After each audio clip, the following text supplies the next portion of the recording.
Aries. Sa pahiwatig ng galaw ng kalikasan, ang Aries ay nagsisimula ng bagong araw na may positibong pananaw. Sa unang araw, iniisip niya ang pag-asenso at maingat sa bawat hakbang na kanyang gagawin. Kung may pasok pa sa trabaho, tutok siya sa kanyang gawain at ayaw ng mga usapang walang kinalaman sa hanap buhay. Maingat siya sa kanyang pananalita, lalo na sa tahanan at sa trabaho, upang maiwasan ang hindi pagkakaunawaan. Hindi siya mahilig makipag-usap tungkol sa pangungutang o pera, dahil para sa kanya, ito ay para sa kapakanan ng kanyang pamilya. Mapanuri sa paggastos at hindi basta-basta naglalabas ng pera, ngunit sa usaping pagmamahal, siya ay maalaga at puno ng lamang. At tandaan, ang gawa ng kalikasan ay hindi matatawarad dahil biglaan. Ang mga pagdating, gawing laging maging maingat. Taurus. Sa galaw ng kalikasan, ang Taurus ay likas na disiplinado lalo na sa hanap buhay. Kahit pa bagong araw, ay mas pipiliin niyang magtrabaho ng mag-isa upang matapos ng maayos ang kanyang gawain. Hindi siya interesado sa mga usapan tungkol sa panloloko sa pera at mas gusto niya ang tahimik at maayos na pakikitungo sa pamilya.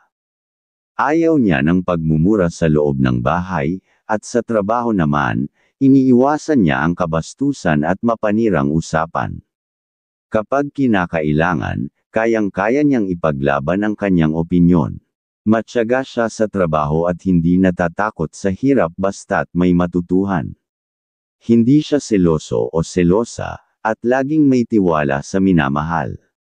Ang pag-iipon ay nasa kanyang isipan, dahil gusto niyang laging handa sa oras ng pangangailangan.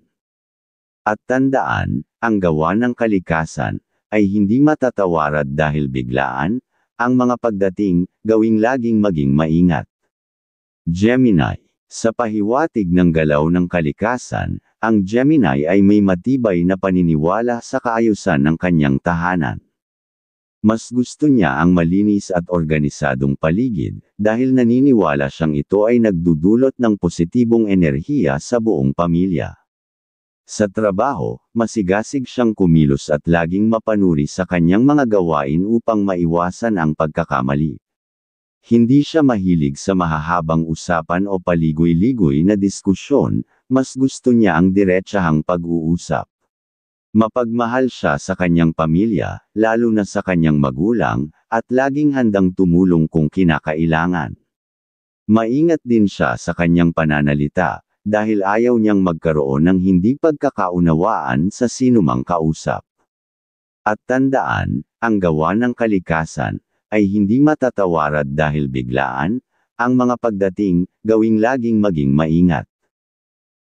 Cancer. Sa galaw ng kalikasan, ang Cancer ay may tahimik ngunit matapang na personalidad. Sa trabaho, siya ay masinop at laging inuuna ang kalidad ng kanyang ginagawa. Hindi siya mahilig sa palakasan o paboritismo, mas gusto niya ang tagumpay na nakamit sa sariling pagsisikap. Mas komportable siyang magtrabaho ng mag-isa upang maiwasan ang ingay at abala. Sa pamilya, likas siyang maalaga at handang tumulong, lalo na sa kanyang mga magulang. Anumang pangako ang kanyang binitiwan, sisiguraduhin niyang ito ay matutupad, sapagkat para sa kanya, ang pagtupad ng pangako ay isang paraan upang ipakita ang kanyang pagmamahal at malasakit. At tandaan, ang gawa ng kalikasan, ay hindi matatawarad dahil biglaan. Ang mga pagdating, gawing laging maging maingat. Leo. Sa pahiwatig ng galaw ng kalikasan, ang Leo ay nagdudulot ng sigla at kasiyahan sa tahanan, lalo na sa pagsisimula ng bagong araw. Mahilig siya sa masasayang usapan at pagtitipon, dahil naniniwala siyang ito ay nagdadala ng swerte sa pamilya. Sa trabaho, kahit may pasok sa unang araw ng taon, hindi siya nagpapabiye sa kanyang responsibilidad.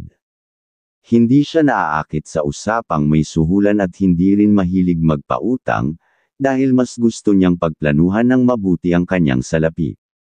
Sa kanyang pamumuhay, siya ay maingat at mapanuri, laging inuuna ang dapat matapos bago magpahinga. Hindi siya basta-basta nagtitiwala, sapagkat para sa kanya, ang tiwala ay isang bagay na dapat ingatan. Sa usaping pag-ibig, siya ay malambing at mapagmahal, ngunit mapanuri rin pagdating sa pera, hindi siya basta-basta gumagastos ng walang kabuluhan. At tandaan, ang gawa ng kalikasan, ay hindi matatawarad dahil biglaan, ang mga pagdating, gawing laging maging maingat.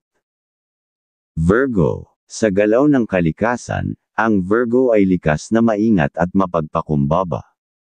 Hindi niya kailangan ng labis na atensyon o papuri, dahil mas pinipili niyang magtrabaho ng tahimik at may dedikasyon.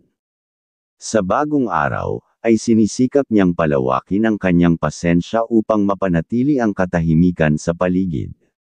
Kung may pasok sa trabaho, hindi siya nagpapabe at ginagamit ang kanyang talino upang mas mapaunlad ang kanyang ginagawa. Mas gusto niyang magtrabaho ng mag-isa upang maiwasan ang abala at distraction. Sa pamilya, maalaga siya sa pagkain at kalusugan ng kanyang mga mahal sa buhay. Masayahin siyang kausap, dahil alam niyang ang positibong pananaw ay nagdadala ng magandang enerhiya sa tahanan. Hindi siya mahilig sa usapang may kinalaman sa suhulan, sapagkat para sa kanya, ang tagumpay ay dapat makamit sa malinis na paraan. At tandaan, ang gawa ng kalikasan, ay hindi matatawarad dahil biglaan, ang mga pagdating, gawing laging maging maingat. Libra. Sa pahiwatig ng galaw ng kalikasan ngayong araw, mas pinahahalagahan mo ang pagiging tapat at maingat sa paraan ng pagkita ng pera. Ayaw mo ng kalokohan at mas pinipili mong mapanatili ang isang marangal na pamumuhay upang hindi maapektuhan ang kapayapaan sa iyong pamilya. Sa trabaho, maikli ang iyong pasensya ngayon, kaya mas gugustuhin mong manatiling tahimik at magtrabaho ng walang sagabal. Hindi mo nais ang mahabang usapan at mas nais mong tapusin ang gawain ng walang abala. Sa tahanan, masigasig ka sa pagbibigay ng tamang nutrisyon sa pamilya upang mapanatili ang kalusugan ng bawat isa. Samantala, sa usaping pinansyal, may kahusayan ka sa pagtitipid at maingat sa pagpapalabas ng pera upang mapanatili ang katatagan ng iyong buhay. At tandaan, ang gawa ng kalikasan, ay hindi matatawarad dahil biglaan, ang mga pagdating, gawing laging maging maingat.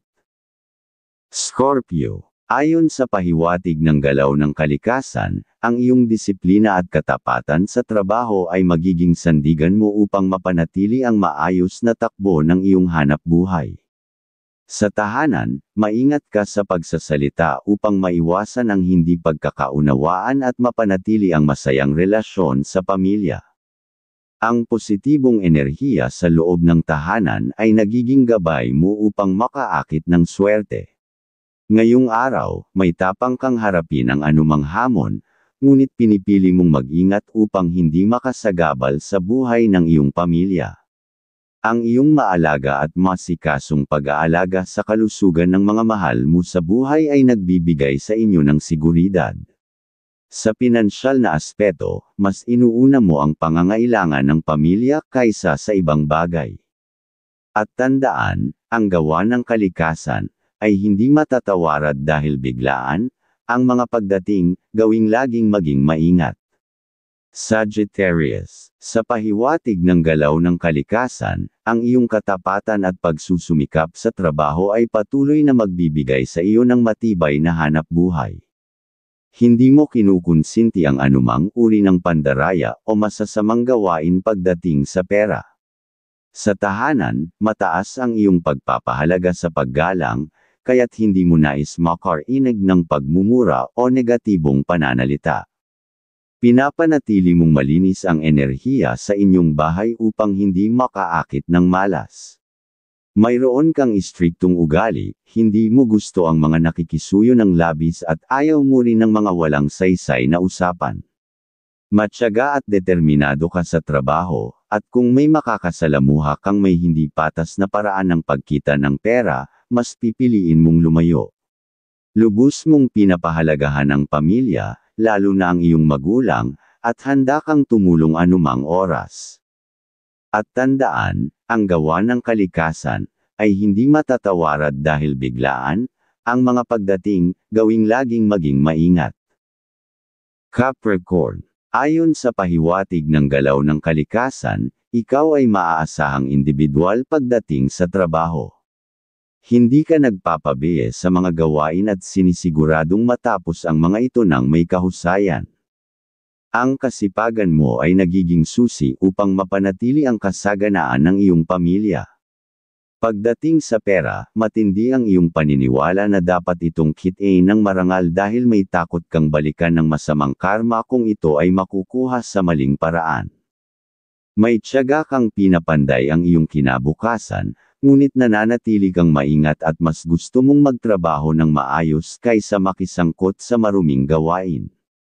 Hindi mo rin hilig ang mga usapan tungkol sa tukso o pag-ibig, mas pinipili mong ilaan ang iyong oras sa paggawa. Mas gusto mong magtrabaho ng mag-isa upang mas maging epektibo at produktibo. At tandaan, ang gawa ng kalikasan ay hindi matatawarad dahil biglaan. Ang mga pagdating, gawing laging maging maingat. Aquarius. Sa pahiwatig ng galaw ng kalikasan, ipinapakita mong mayroon kang mahabang pasensya sa trabaho, ngunit hindi ito nangangahulugan na susunod ka na lamang sa kagustuhan ng iba kung hindi ito makatarungan. Maingat ka sa paraan ng iyong pamumuhay, at sa bawat gawain, sinisigurado mong may katahimikan upang walang hadlang sa iyong pagtapos ng trabaho. Hindi ka agad nagtitiwala sa mga bagong kakilala, kaya mas pinipili mong maging mapanuri bago magbukas ng iyong saloobin. Pinahahalagahan mo ang kasiyahan sa buhay, at naniniwala ka na ang pagiging masipag at matapat ang susi sa isang masayang pamumuhay. Gayunpaman, may pagkakataong mabilis kang menas, kaya mas gusto mong magtrabaho ng mag-isa upang maiwasan ang anumang hindi pagkakaunawaan. At tandaan, ang gawa ng kalikasan ay hindi matatawarad dahil biglaan. Ang mga pagdating, gawing laging maging maingat. Pisces. Ayon sa pahiwatig ng galaw ng kalikasan, ikaw ay isang taong may isang salita at mas gusto mong magtrabaho ng tahimik upang magawa ang iyong mga tungkulin ng maayos. Mayroon kang tapang na harapin ang anumang kalokohan na maaaring makasira sa iyong kapayapaan. Hindi mo ito pinalalampas at agad mong tinatapos sa maayos na paraan. Sa trabaho, mahilig kang magplano upang maiwasan ang pagkakamali at mapanatili ang maayos na daloy ng iyong gawain. Hindi ka nagpapabeya at laging nasa isip ang kasipagan upang matiyak ang patuloy na pag-unlad ng iyong hanap buhay. Ngayong araw, mas kalmado ka sa usaping pag-ibig at hindi basta-basta nagseselos.